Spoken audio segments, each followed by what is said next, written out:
Good morning. Personality chapter की exercises हम कर रहे हैं। स्टार्टिंग के 4 क्वेश्चंस हो चुके हैं। होपफुली आप लोगों को समझ आए होंगे। अगर कोई प्रॉब्लम है, कोई क्वेश्चन नहीं समझ में आ रहा है, कोई डाउट है तो कमेंट करके पूछिए। चलते हैं 5th क्वेश्चन की तरफ। शॉर्ट नोट्स है ये। जिसमें फर्स्ट वन है Gordon Allport's trait theory of personality.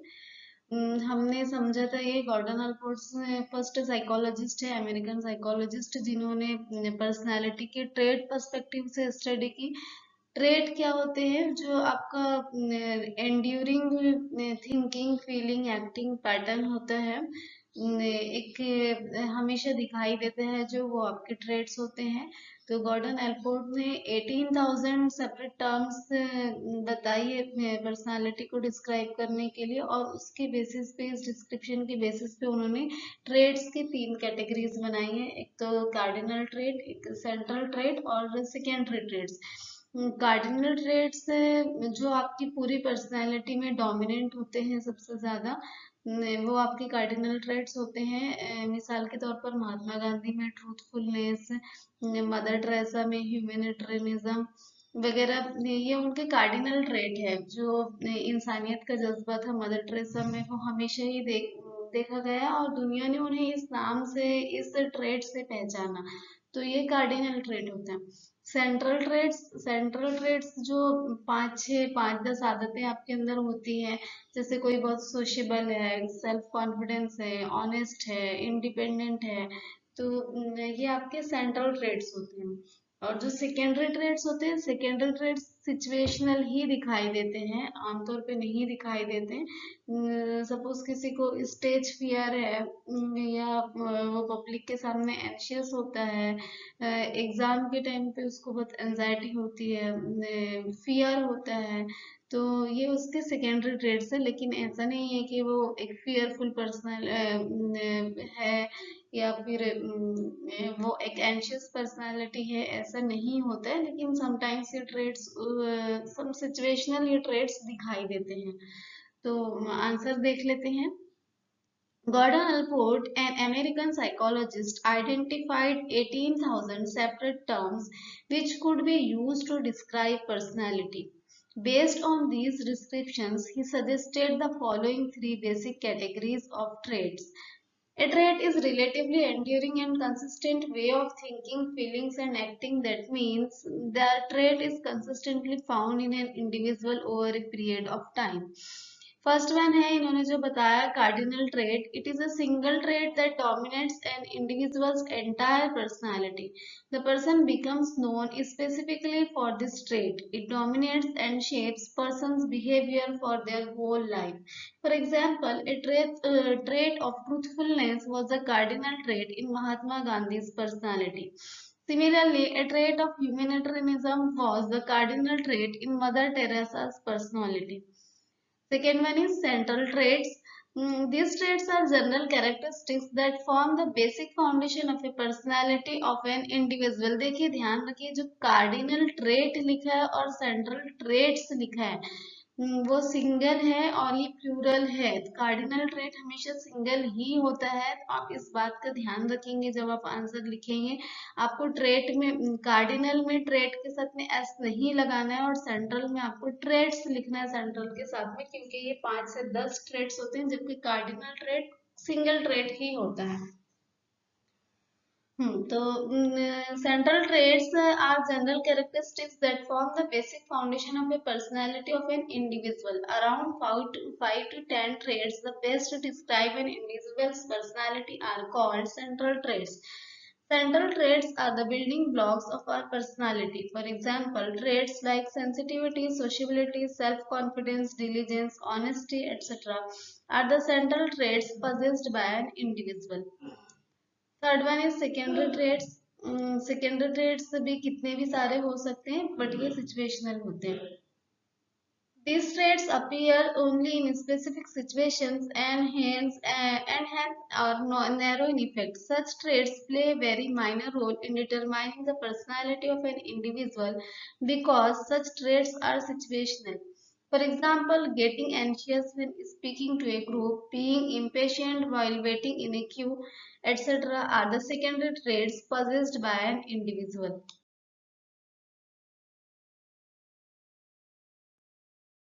Second question है effect of mass media on personality development. हमारे पर्सनालिटी डेवलपमेंट पे मास मीडिया का बहुत ज़्यादा असर होता है, क्योंकि आजकल हम हमारे ज़्यादातर वक्त हम उसी के साथ में बिताते हैं, टीवी मोबाइल कंप्यूटर, दिन भर इंफॉर्मेशन का लोड है, बहुत सारी इंफॉर्मेशन हमारे पास में, आइदर फॉर्मल एजुकेशन या informal inter source of entertainment, और बहुत कुछ है।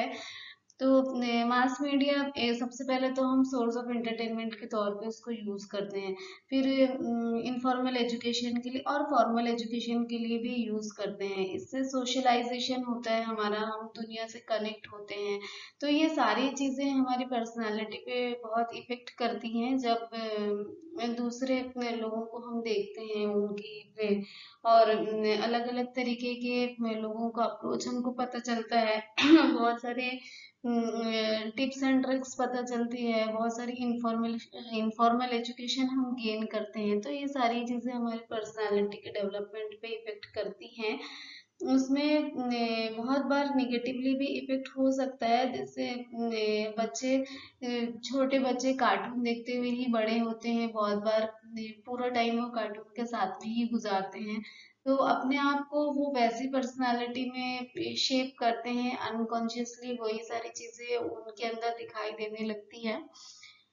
तो मास मीडिया किसी भी चीज का कंट्रोल्ड कंजम्पशन होना चाहिए, कंट्रोल्ड यूज होना चाहिए, बैलेंस्ड यूज होना चाहिए, तभी वो आपको कोई अच्छा इफेक्ट दे सकता है। किसी भी चीज की ज्यादती भी नुकसान करती है, चाहे वो कितना भी अच्छा हो।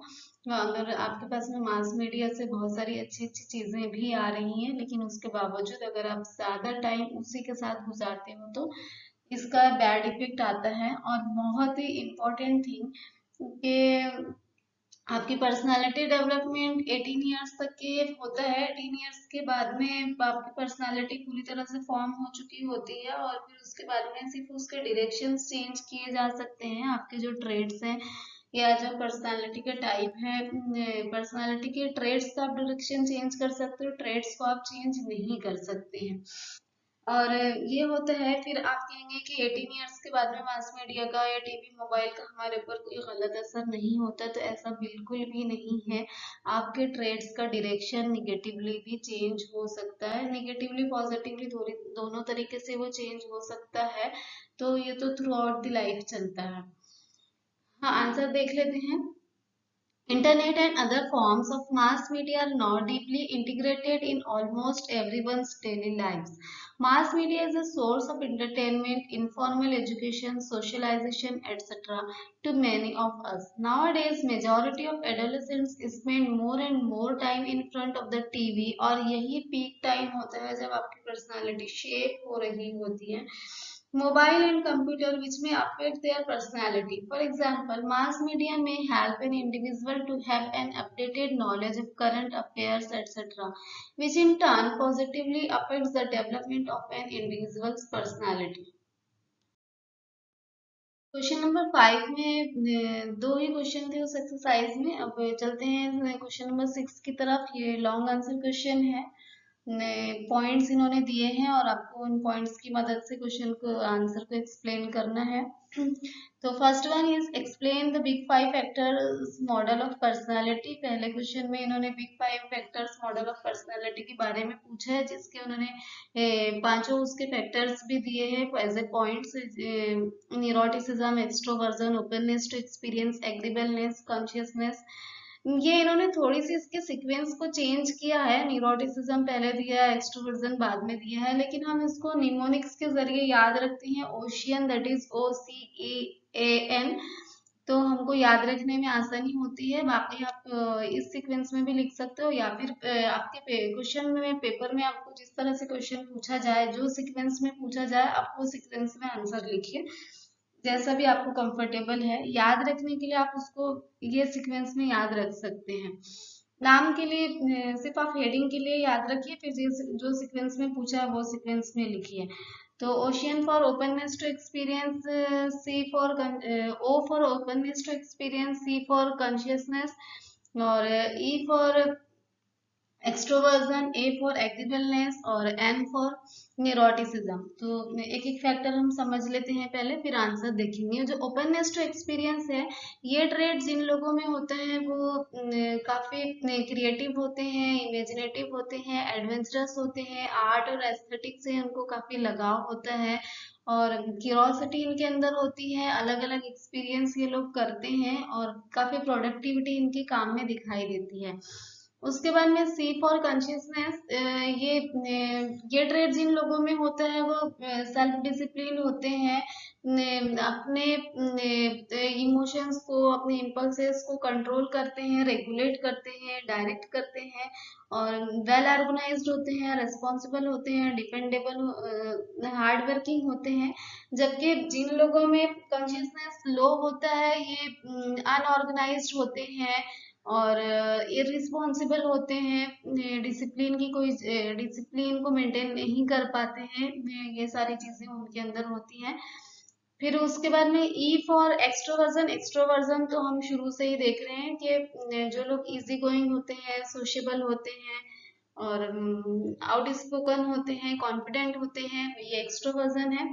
Openness to, sorry, A for agreeableness. Agreeableness ये वो लोग होते हैं जो सोशल हार्मनी पे बिलीव करते हैं, ये किसी के भी साथ अच्छे से मिक्स हो जाते हैं, सब लोगों को मिलकर सबको साथ लेकर चलते हैं, सब मिलकर काम करते हैं। लास्ट में है हमारा न्यूरोटिसिज्म। न्यूरोटिसिज्म निगेटिव फीलिंग्स जिनमें होती है, निगेटिव ट्रेड्स जिनमें दिखाई देते हैं, एग्रेशन होता है, इम्पल्सिविटी होती है, रिएक्टिव होते हैं, तो ये न्यूरोटिसिज्म के ट्रेड्स हैं। अभी हम आंसर देख लेते हैं। Big five factor model of personality, OCEAN, O C E A N. Big Five Factor Model is one of the personality theories based on the trait perspective to study personality.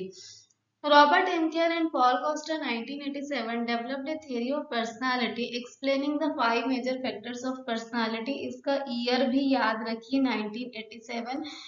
ये answers लिखते वक्त हमको ऐसा लगता है कि year से क्या इसका रिलेशन है, मेन हमको जो पॉइंट्स है वो समझ आने चाहिए, जो मुद्दा है वो समझ आना चाहिए, लेकिन ईयर भी उतने ही सिग्निफिकेंट होते हैं जब आप कॉम्पिटिटिव एग्जाम देते हैं या फिर आप हायर स्टडीज के लिए एंट्रेंस एग्जाम देते हो, तो ये सारे क्वेश्चंस उसमें पूछे जाते हैं, ईयर भी उसमें पूछे जाते हैं कि कौन सी थ्योरी कब डेवलप हुई थी। ईयर का मतलब, ईयर याद रखने या ईयर पूछने का मतलब ये होता है कि आपको ये पता हो कि कौन सी थ्योरी पहले आई, कौन सी थ्योरी बाद में आई, और फिर क्या चेंजेस हुए, क्या मॉडिफिकेशंस हुए, क्या चीजों को रिमूव किया गया, ये सारी चीजों को आप अच्छे से समझ पाते हैं। इसलिए लेकिन कैसा होता है जब आप टाइम पे एक साथ याद करते हो सारी चीजें, तो एक साथ सबके ईयर्स आपको याद रखना बहुत मुश्किल होता है, काफी मिक्स हो जाती है वो चीजें, कंफ्यूज होता है, इसलिए बहुत सारा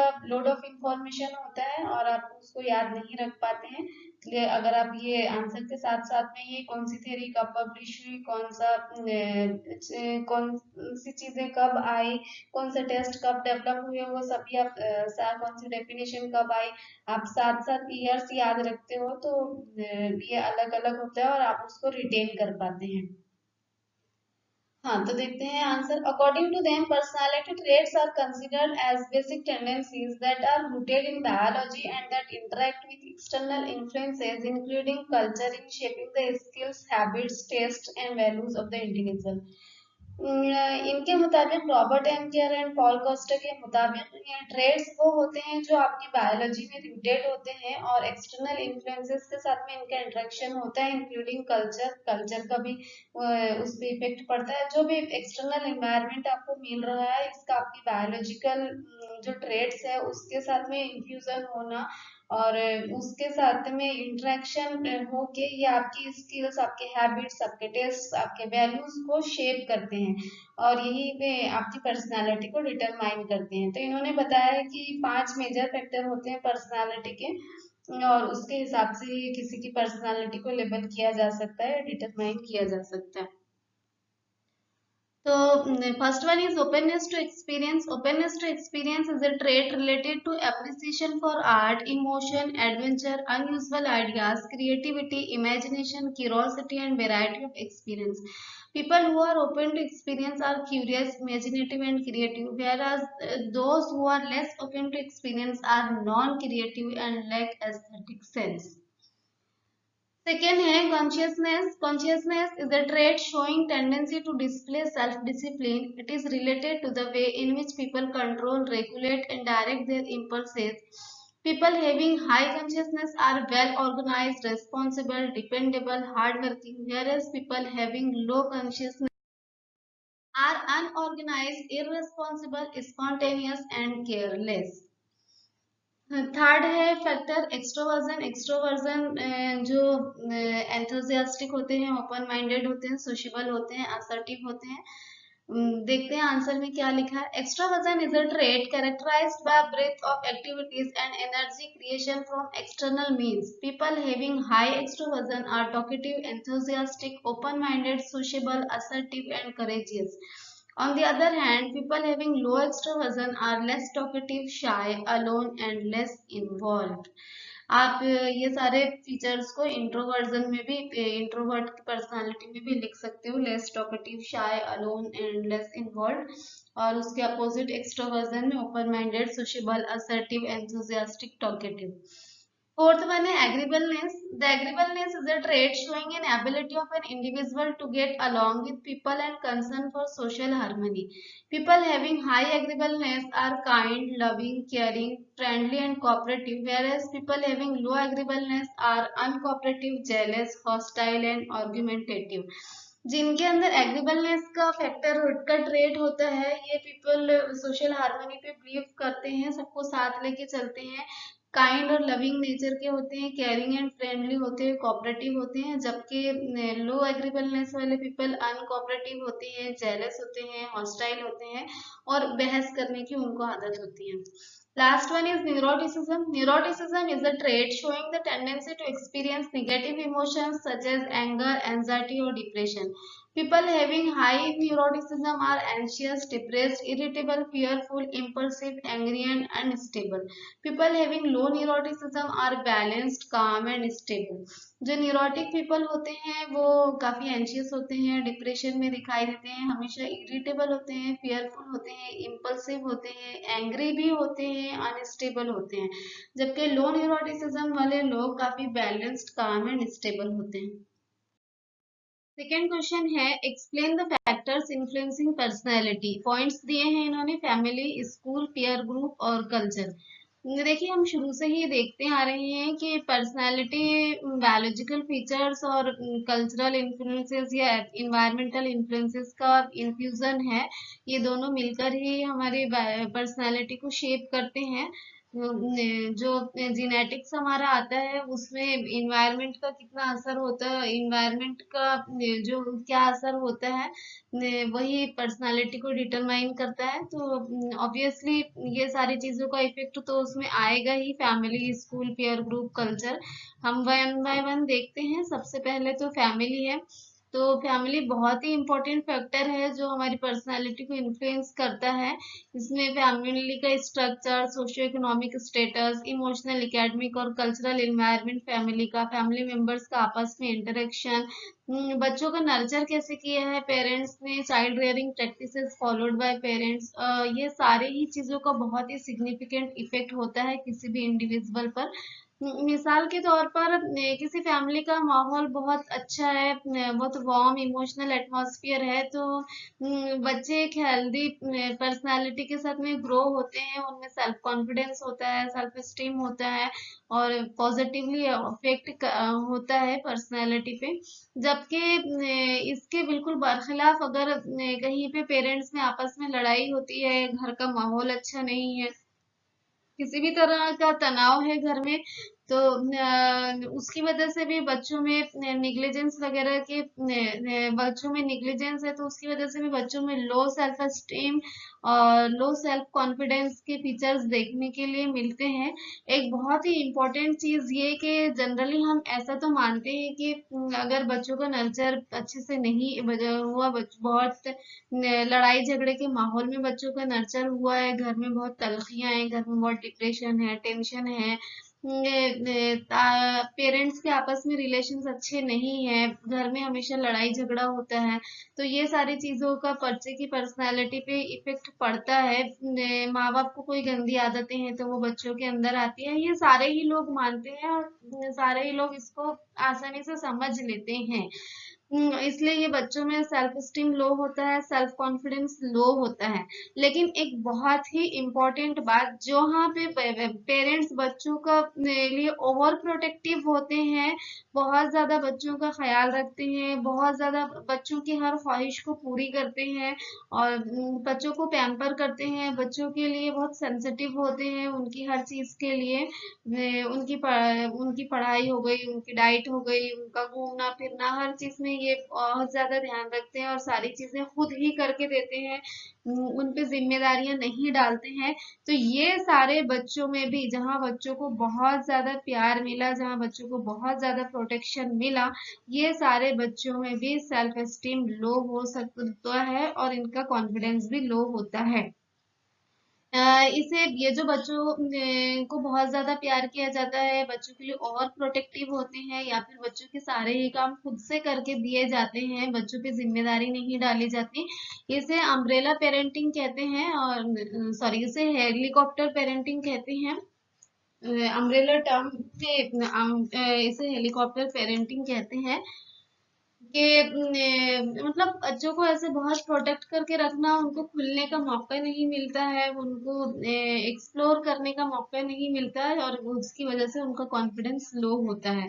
तो हमें सभी बातों का ध्यान रखना है। फैमिली का एटमॉस्फेयर बहुत बैलेंस्ड होना चाहिए, वार्म इमोशनल एटमॉस्फेयर होना चाहिए। बहुत ज्यादा प्रोटेक्शन या बहुत ही ज्यादा केयर आप बोल सकते हो उसको, या अपने रिस्पॉन्सिबिलिटीज का ना डालना, या फिर निग्लिजेंस, उसके अपोजिटली रिजेक्शन, निग्लिजेंस, दोनों ही चीजें बच्चों की पर्सनालिटी पे एडवर्सली इफेक्ट करती हैं। सेकेंड है स्कूल।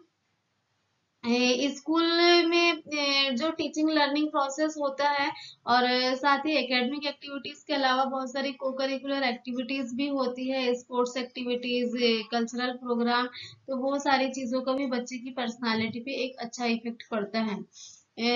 हम देख लेते हैं आंसर में क्या लिखा है। First one is family.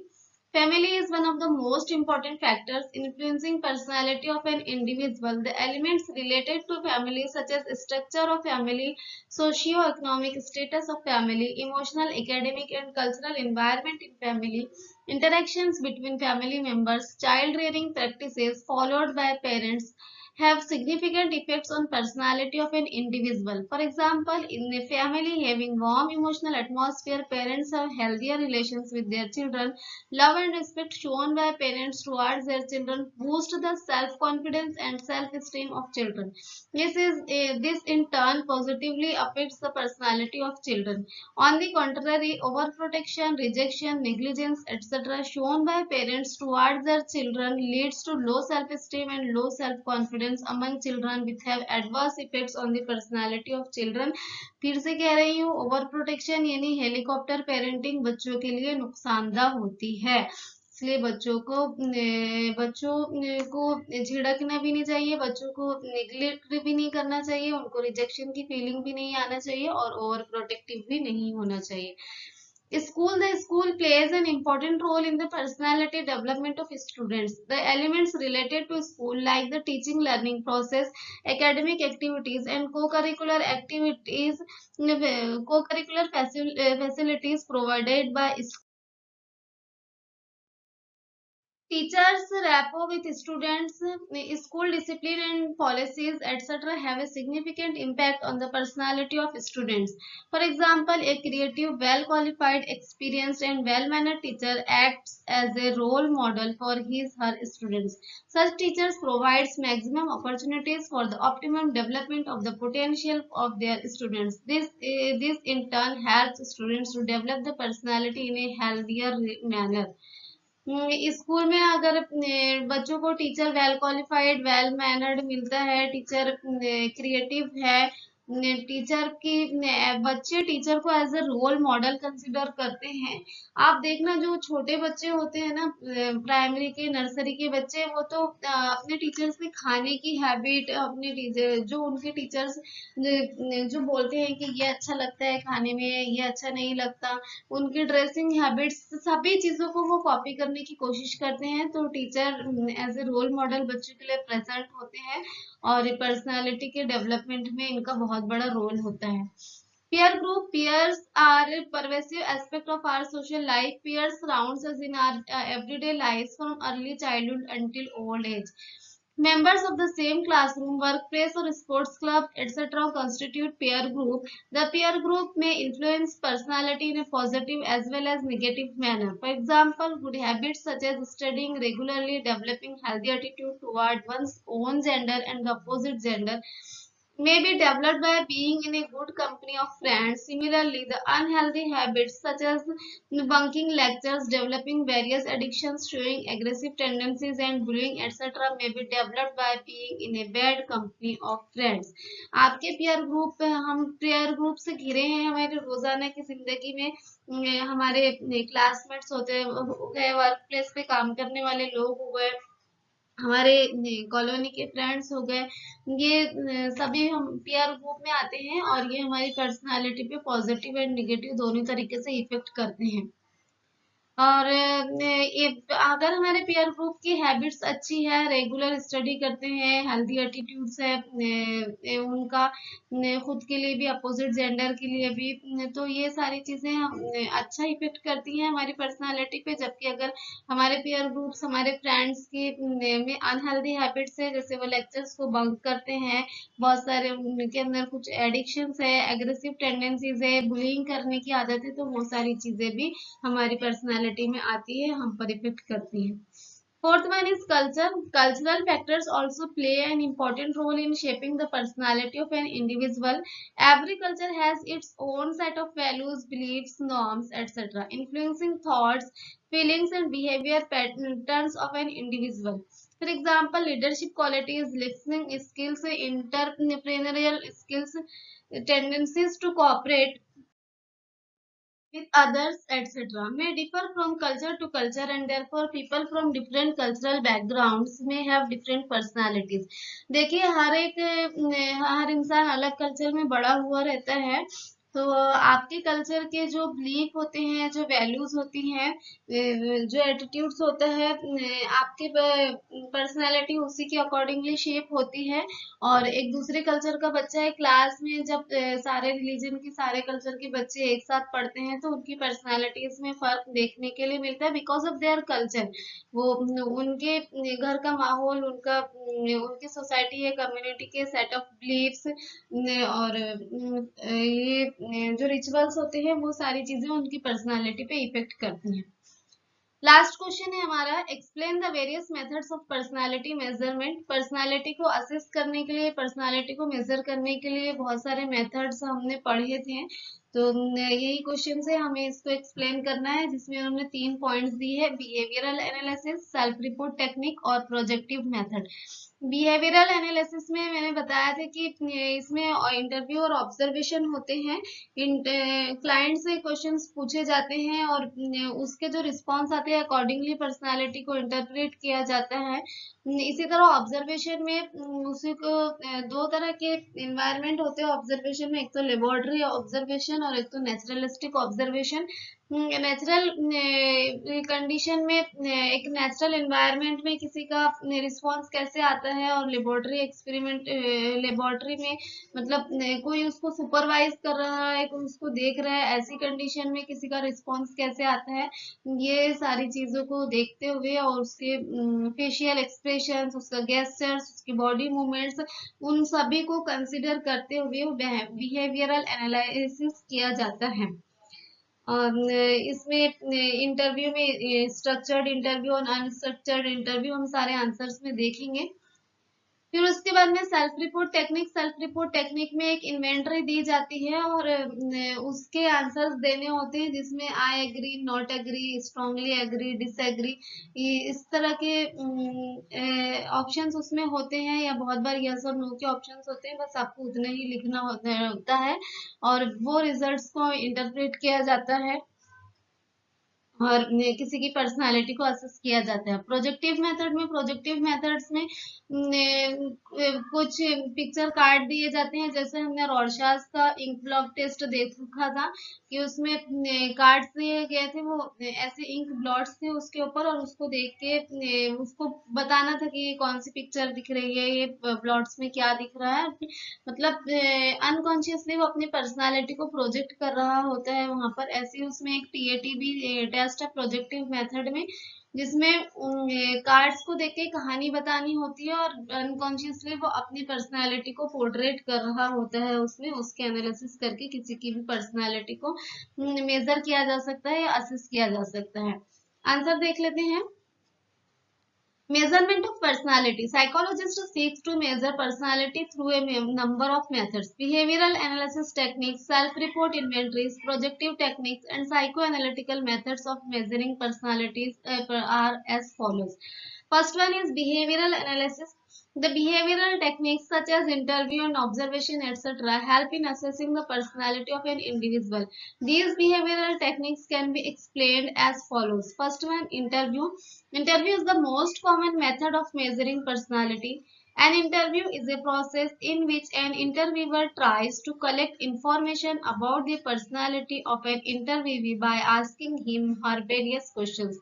The factors like time taking to give answer, gestures, postures, body movements, etc. of an interviewee are also taken into account while measuring personality of an interview. There are two main types of interview: structured interview and unstructured interview. Observing an individual in various situations is another important method of personality measurement. For example, a psychologist can observe how a child behaves when the teacher is not present in the classroom, or how a factory worker behaves in a workshop when the supervisor is not present. Second, self-report technique. In self-report technique, an individual provides information of his or her own personality by responding to question sentences set in a particular inventory. Myers-Briggs Multiphasic Personality Inventory (MMPI), 16 Personality Factors, 16 PF by Caton. Myers-Briggs Type Indicator (MBTI), High School Personality Inventory (HSPQ) are some of the examples of self-report inventory. Third है projective method. Projective methods emerged from the psychoanalytic school of thought. जो psychoanalytic perspective है personality का, वहां से ही emerge हुआ है projective method, जिसमें इंसान अपनी फीलिंग्स, अपने डिजायर्स, अनकॉन्फ्लिक्ट जो अनकवर है या उसके अनकॉन्शियस में छुपे हैं, ये वहां वो सारी चीजों को ये प्रोजेक्ट करता है थ्रू द पिक्चर्स और स्टोरीज और sentences. Projective methods emerge from the psychoanalytic school of thought. Projective methods are intended to uncover feelings, desires, and conflicts that are hidden at the unconscious level. In projective tests, situations and individuals respond freely to relatively unstructured or ambiguous materials, while responding individuals project their own personalities onto the unstructured stimulus, often revealing personal conflicts, motivations, coping styles, and other characteristics. Some of the major projective tests are as follows: Rorschach's ink blot test, thematic apperception test, that is TAT, sentence completion test. तो I hope आप लोगों को ये lesson और इसके सारे question answer अच्छे से समझ आए होंगे। ये हमारा कंप्लीट हो गया है, इसकी पूरी एक्सरसाइज 6 क्वेश्चन हमने किए हैं। अगर आपको किसी क्वेश्चन में कोई डाउट है, कोई चीज नहीं क्लियर हुई है, तो कमेंट करके पूछिए। Have a good day.